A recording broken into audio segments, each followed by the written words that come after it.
बच्चों, आप सभी का स्वागत है आपके अपने YouTube channel study with Shabnam Kumari में। बच्चों, आज हम लोग विज्ञान कक्षा 6 पाठ 4 पौधों की कहानी के सारे प्रश्न उत्तर को सॉल्व करने जा रहे हैं। तो मेरी वीडियो को ध्यान से देखिएगा और अपनी कॉपी में सारे क्वेश्चन आंसर को अच्छे से नोट कर लीजिएगा ताकि आप अपने एग्ज़ाम की तैयारी अच्छे से कर सकें। तो चलिए शुरू करते हैं पौधों की कहानी के सारे प्रश्न उत्तर।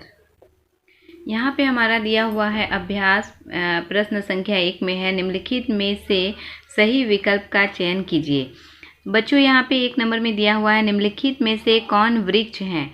ऑप्शन मैं एक बार पढ़ लेती हूँ। क नंबर में है पुटूस, ख नंबर में है पालक, ग में है सखुआ और घ में है धान।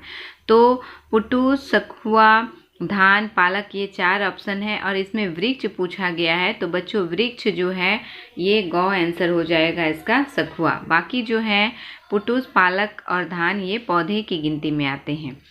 आगे बढ़ते हैं दूसरे प्रश्न की ओर। दूसरा प्रश्न है, निम्नलिखित में कौन सा पौधे का भाग नहीं है। क नंबर में है पुष्प, ख में है पत्ती, ग में तना और घ में है झाड़ी। पुष्प, पत्ती, तना ये जो तीनों हैं ये पौधे के भाग होते हैं। झाड़ी जो है ये पौधे का प्रकार है, ये भाग नहीं है। तो इसका सही हो जाएगा झाड़ी, घ नंबर। आगे बढ़ते हैं तीसरे प्रश्न की ओर। तीसरा प्रश्न है, निम्नलिखित में से कौन तना का मुख्य कार्य नहीं है। क नंबर में है जल का परिवहन, ख में है प्रकाश संश्लेषण, ग में है शाखाओं का निर्माण और घ में है फूलों एवं फलों को संभालना। तो इसका सही आंसर हो जाएगा ख नंबर में प्रकाश संश्लेषण। बाकी जो 3 ऑप्शन हैं वो तीनों जो हैं तना के कार्य में आते हैं। आगे बढ़ते हैं 4th क्वेश्चन की ओर। चौथा नंबर में है, जड़ मदद करते हैं। क में है जल के अवशोषण में, ख में है खनिज लवण के अवशोषण में, ग में है मिट्टी को जकड़े रखने में, घ में है सभी में। तो इसका सही आंसर हो जाएगा सभी में। जड़ जो है इन सभी क्रियाओं को करने में मदद करते हैं। आगे बढ़ते हैं बच्चों। 5 नंबर में दिया हुआ है, पुष्प का मादा भाग है। क में है बाह्य दल, ख में है दलपुंज, ग में है स्त्रीकेसर और घ में दिया हुआ है पुंकेसर। तो पुष्प का मादा भाग जो है वो ग नंबर स्त्रीकेसर हो जाएगा। आगे देखते हैं। आगे है, सही शब्द चुनकर रिक्त स्थानों को भरिए। यहाँ रिक्त स्थान दिया गया है और इन्हें हमें भरना है बच्चों। तो सही शब्द ऑप्शन दिए हुए हैं आपके। ऑप्शन एक बार मैं पढ़ लेती हूँ। दिया हुआ है यहाँ पर, रेशेदार, भोजन, तना, मूसला जड़, पुंकेसर। यहाँ भरना है 1 नंबर में, पौधे को सहारा देता है। तो क्या हो जाएगा इसका, तो सही हो जाएगा इसका, पौधे को तना सहारा देता है। तना यहाँ हो जाएगा। आगे देखते हैं सेकेंड प्रश्न की ओर। सेकेंड नंबर में है, जड़ें 2 प्रकार की होती हैं और मूसला जड़ें। तो जड़ें यहाँ पे हो जाएगा एक रेशेदार। जड़ जो है एक रेशेदार होती हैं जिन्हें हम झकड़ा जड़ भी कह सकते हैं, और दूसरा है मूसला जड़ें। तीसरा है, पत्तियां पौधे के लिए बनाती हैं। तो पत्तियां पौधे के लिए क्या बनाती हैं, यहाँ हो जाएगा भोजन। पत्तियां जो हैं वो पौधे के लिए भोजन बनाती हैं। आगे बढ़ते हैं। आगे 4th नंबर में है, पुष्प का नर भाग। पुष्प का जो है नर भाग क्या कहलाता है, तो ये पुंकेसर हो जाएगा, पुंकेसर कहलाता है। आगे बढ़ते हैं 5th नंबर में। 5वें नंबर में है, पत्तियों में जालिका रूपी शिरा विन्यास वाले पौधे में पाई जाती हैं।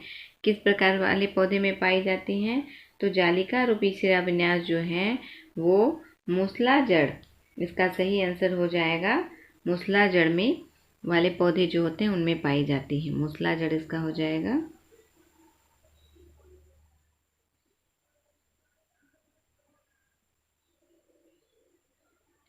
मूसला जड़ वाले पौधे में पाई जाती है। आगे बढ़ते हैं बच्चों। आगे है तीसरा नंबर में, खंड क में अंकित शब्दों को खंड ख में उसकी व्याख्या से मिलान कीजिए। यहाँ खंड क दिया गया है और खंड ख भी है। तो एक बार मैं खंड क को पढ़ लेती हूँ। खंड क में है, 1 नंबर में मूसला जड़, 2 नंबर में फूल, 3 नंबर में हरी पत्ती और 4 नंबर में जड़, 5 नंबर में है वृक्ष। ख में दिया हुआ है बच्चों प्रकाश संश्लेषण, जल का अवशोषण, बरगद, जनन अंग और जालिका शिरा विन्यास। तो मूसला जड़ जो है इसका सही ऑप्शन हो जाएगा आपका जालिका शिरा विन्यास, ये यहाँ इसको मैं मिलान कर देती हूँ, ये सही हो जाएगा। एग्ज़ाम में बच्चों आपको इस प्रकार का जब भी आएगा तो सही ऑप्शन जो रहता है उसको जस्ट उसके सामने लिखना है। आपको इस तरह से मैच नहीं करना है, उसके सामने उसका जो सही होगा वो लिख देना है। दूसरा है फूल, तो फूल यहाँ पे क्या है, जनन अंग होगा। फूल जो है वो जनन अंग है। हरी पत्ती क्या करते हैं, प्रकाश संश्लेषण में सहायक होते हैं। जड़ क्या करते हैं, जल का अवशोषण करते हैं, ये हो जाएगा। वृक्ष में आ जाएगा बरगद, बरगद जो है वो वृक्ष कैटेगरी में है। तो ये सारा हमारा हो चुका। आगे देखते हैं फोर्थ में।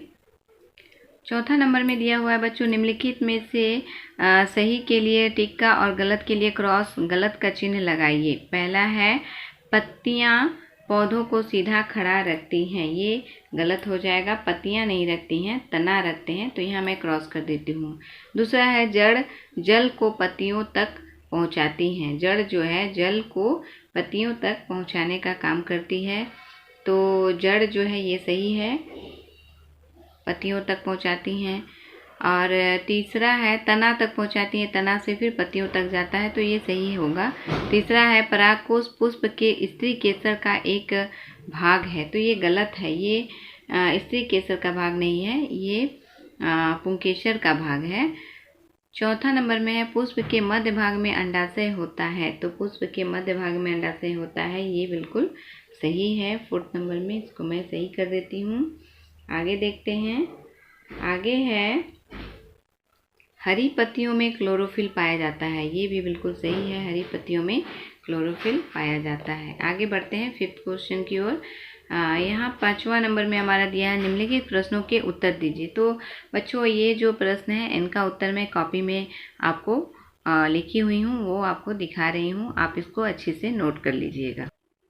5वां नंबर में है, निम्नलिखित प्रश्नों के उत्तर दीजिए। पौधे के कौन कौन से अंग होते हैं, तो उत्तर मैंने लिखा हुआ है। पौधे के अंग में आते हैं जड़, पत्ती, तना, फूल एवं पुष्प और फूल एक ही हो गए, फूल एवं यहाँ फल हो जाएगा, यहाँ फल हो जाएगा। फल जो है वो आते हैं, पौधे के मुख्य अंग होते हैं। नहीं, यहाँ पे ठीक था, जड़, पत्ती, तना, फल एवं पुष्प, पुष्प ही होगा, फल तो मैंने यहाँ लिखा हुआ है, ये पुष्प होगा। ठीक है, आगे बढ़ते हैं। विसर्पी लता तथा आरोही लता क्या है, तो उत्तर मैंने लिखा हुआ है, विसर्पी लता वैसे पौधे जिनके तने कमजोर तथा पतले होते हैं, जो सीधे खड़े नहीं हो पाते और जमीन पर फैल जाते हैं, विसर्पी लता कहलाते हैं या उन्हें कहते हैं। जैसे मनी प्लांट हो, जिनका तना जो है बच्चों कमज़ोर होता है और वो खड़े नहीं हो पाते हैं, वो सीधे ज़मीन पर ही फैल जाते हैं, उसको विसर्पी लता कहते हैं। आगे है आरोही लता, वैसे लताएं जिनके तने कमज़ोर होते हैं परंतु किसी सहारे से ऊपर की ओर चढ़ जाते हैं। कोई सहारा अगर उनको लाठी या डंडा का या किसी दूसरे पौधे का सहारा मिल जाता है तो वो आगे ऊपर की ओर चढ़ने लगते हैं, उन्हें आरोही लता कहते हैं। जैसे कद्दू का हो गया, नेनुआ का हो गया आदि, ये आरोही लता में आते हैं। आगे बढ़ते हैं बच्चों। आगे है तीसरा नंबर में, प्रकाश संश्लेषण किसे कहते हैं, तो ये बहुत इंपॉर्टेंट है। प्रकाश संश्लेषण हरे पेड़ पौधे की भोजन बनाने की वह प्रक्रिया है जिसमें पत्तियां प्रकाश और क्लोरोफिल की उपस्थिति में जल एवं कार्बन डाइऑक्साइड के प्रयोग से भोजन बनाती हैं। इस प्रक्रम में ऑक्सीजन गैस मुक्त होती हैं, इसे प्रकाश संश्लेषण कहते हैं। तो ये प्रकाश संश्लेषण है, हरे पेड़ पौधों के भोजन बनाने की प्रक्रिया को हम प्रकाश संश्लेषण कहते हैं। आगे बढ़ते हैं। आगे चौथा नंबर में है, पत्तियों के कार्य लिखिए। तो आंसर मैंने लिखा हुआ है। पहला है, जड़ से जल को तने तक पहुंचाने का कार्य करती है। दूसरा है, प्रकाश संश्लेषण की क्रिया करना। ठीक है, पत्तियां जो है प्रकाश संश्लेषण की क्रिया में भी सहायक होती हैं। बाष्पोत्सर्जन की क्रिया करना, भोजन इकट्ठा करना, ये सारे कार्य जो हैं ये पत्तियों के हैं। 6 नंबर में है, निम्नलिखित का नामांकित चित्र बनाइए। चित्र बनाने के लिए कहा गया है पुष्प। तो बच्चों यहाँ पे मैंने पेंसिल से ऐसे ही बनाया है, बस नामकरण किया हुआ है इसका। इस प्रकार आप अगर कभी परीक्षा में आए तो आप भी इस तरह से बना सकते हैं। पुंकेसर है, स्त्रीकेसर है, पंखुड़ी है, ये पुष्प का चित्र मैंने किया हुआ है, आप अपनी कॉपी में अच्छे से और कर लीजिएगा। दूसरा है मूसला जड़। तो मूसला जड़ जो है ये बुक में भी दिया हुआ है बच्चों। इस प्रकार का जो जड़ का चित्र रहता है उसे मूसला जड़ कहते हैं। आगे है पौधा। पौधा का चित्र मैंने बनाया हुआ है। ये एक पौधा है जिसमें नीचे का भाग जो है वो जड़ है, नामकरण मैंने किया हुआ है। पत्ती है, तना है, फल है और फूल है। आगे देखते हैं। आगे है पत्ती का चित्र बनाना है, तो पत्ती इस प्रकार से मैंने बनाया हुआ है और नामकरण किया है। ये पर्ण वृंत है, सिरा है, शीर्ष है पत्ती का, ये पर्णधार है। इस प्रकार से आप देख सकते हैं चित्र में। आगे देखते हैं। आगे 7वें नंबर में है, क्या क्वेश्चन है बुक में। एक बार मैं बुक में क्वेश्चन लंबा था बच्चों, इसलिए मैंने इसको लिखा नहीं है, उसको मैं पढ़ के बता देती हूँ। 7वें नंबर में था, क्या आप अपने घर के आसपास ऐसे पौधे को जानते हैं जिनका तना लंबा परंतु दुर्बल हो? इसका नाम लिखिए, आप इसे किस वर्ग में रखेंगे? तो इसका आंसर मैंने लिखा हुआ है। ऐसे पौधे जो हैं वो हैं गेहूँ, चावल, बाजरा, लौकी, टमाटर आदि। इन्हें शाक वर्ग में हम लोग रखते हैं। शाक कैटेगरी में पौधों को जो है 3 भागों में बांटा गया है, वृक्ष, शाक और झाड़ी में। तो ये जो पौधे हैं ये सारे शाक में आते हैं। आगे बढ़ते हैं। आगे है 8वां नंबर में है, निम्नलिखित में से किन पत्तियों में जालिका रूपी शिराविन्यास पाया जाता है? यहाँ पे पौधे का नाम दिया हुआ है, गेहूँ, तुलसी, मक्का, घास, धनिया, अड़हुल। तो आंसर होगा तुलसी, धनिया एवं अड़हुल में जो है वो जालिका रूपी शिराविन्यास पाया जाता है। आगे 9th नंबर में मैंने प्रश्न नहीं लिखा हुआ है। 9th का प्रश्न है, नीचे दिए गए पत्तियों के चित्र में शिराविन्यास को दर्शाते हुए उसके प्रकार के नाम लिखिए। तो यहाँ पहला है, उत्तर मैंने लिखा हुआ है घास। घास का चित्र बनाया है और इसका जो है शिराविन्यास है, जालिका शिराविन्यास पाया जाता है किन किन में। तो यहाँ वो हो गया 9th नंबर में है, ये घास में किस प्रकार का शिराविन्यास पाया जाता है? तो ये समांतर शिराविन्यास इसका आंसर हो जाएगा बच्चों, घास में। आगे है पीपल। पीपल में किस प्रकार का शिराविन्यास है? तो ये जालिका शिराविन्यास हो जाएगा। तीसरा है अड़हुल। तो अड़हुल में भी, अड़हुल की पत्तियों में भी जालिका शिराविन्यास पाया जाता है। 10वें प्रश्न की ओर बढ़ते हैं। 10वां प्रश्न है, पुष्प के किस भाग में अंडाशय मिलता है? तो पुष्प के स्त्रीकेसर का सबसे निचला और उभरा हुआ भाग में जो है अंडाशय मिलता है। तो हमारा कक्षा 6 भाग 4 पौधों की कहानी के सारे प्रश्न उत्तर जो हैं सॉल्व हो चुके हैं। आप अपनी कॉपी में इसे अच्छे से नोट कर लीजिएगा और एग्ज़ाम की तैयारी आप अच्छे से करिएगा। बच्चों, आपको मेरा पाठ कैसा लगा कमेंट करके ज़रूर बताइएगा। अगर मेरा वीडियो अच्छा लगे तो मेरी वीडियो को ज़रूर लाइक कीजिएगा और चैनल में नए होंगे तो चैनल को सब्सक्राइब कर लीजिएगा, बेल आइकन को प्रेस कर लीजिएगा ताकि मैं जब भी वीडियो अपलोड करूँ तो आपको सूचना मिल जाए। धन्यवाद बच्चों।